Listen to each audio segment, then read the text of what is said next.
Well, for more, we're joined by Brendon O'Connor. He's an Associate Professor in American Politics at the United States Studies Centre. Brendon O'Connor, is there a case for Western intervention in Iraq again? To do what? I mean, this is a very, very difficult situation. I mean, what are they going to do? Bomb some of these forces which are fast moving? If they send more arms, the arms could get in the hands of the wrong people. They could support the Iraqi government with arms, but it's a difficult proposition, and that those forces are being overrun. US arms are probably being used to kill Iraqi citizens. So it's just a wicked problem. There's no easy solution here, and political negotiations are the way forward.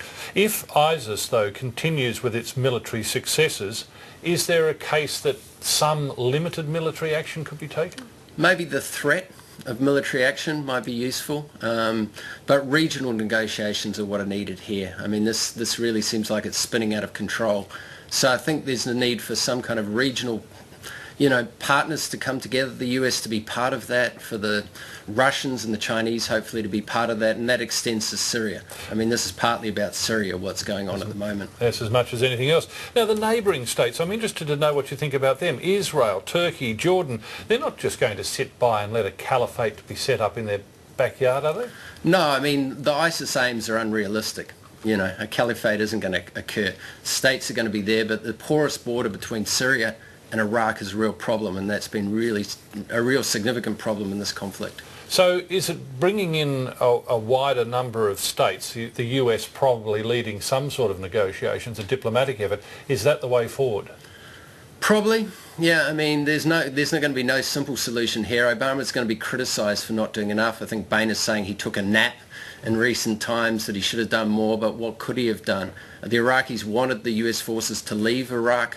There probably should have been more there. They could have helped out more, but there was no easy way around this. The Republicans have been very strident about his national security advisors and whether he was taking a nap or not. But do you think the American public have got much stomach for going back into Iraq? No, there's been very little coverage on this issue.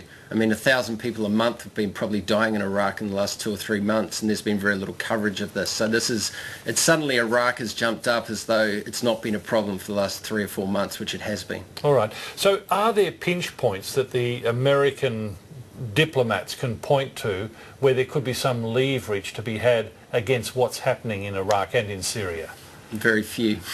The Gulf states, could they be pressured into withdrawing some of their support, as it's been reported, for ISIS? Iran is probably who the United States needs to draw into this to negotiate, and that's a naturally difficult thing for the United States. I mean, the Maliki government, Iran can put pressure on them to negotiate more with the Sunni, to try to bring more Sunni into the government, to make the government really a government of national unity, which is part of the problem here, that it hasn't been.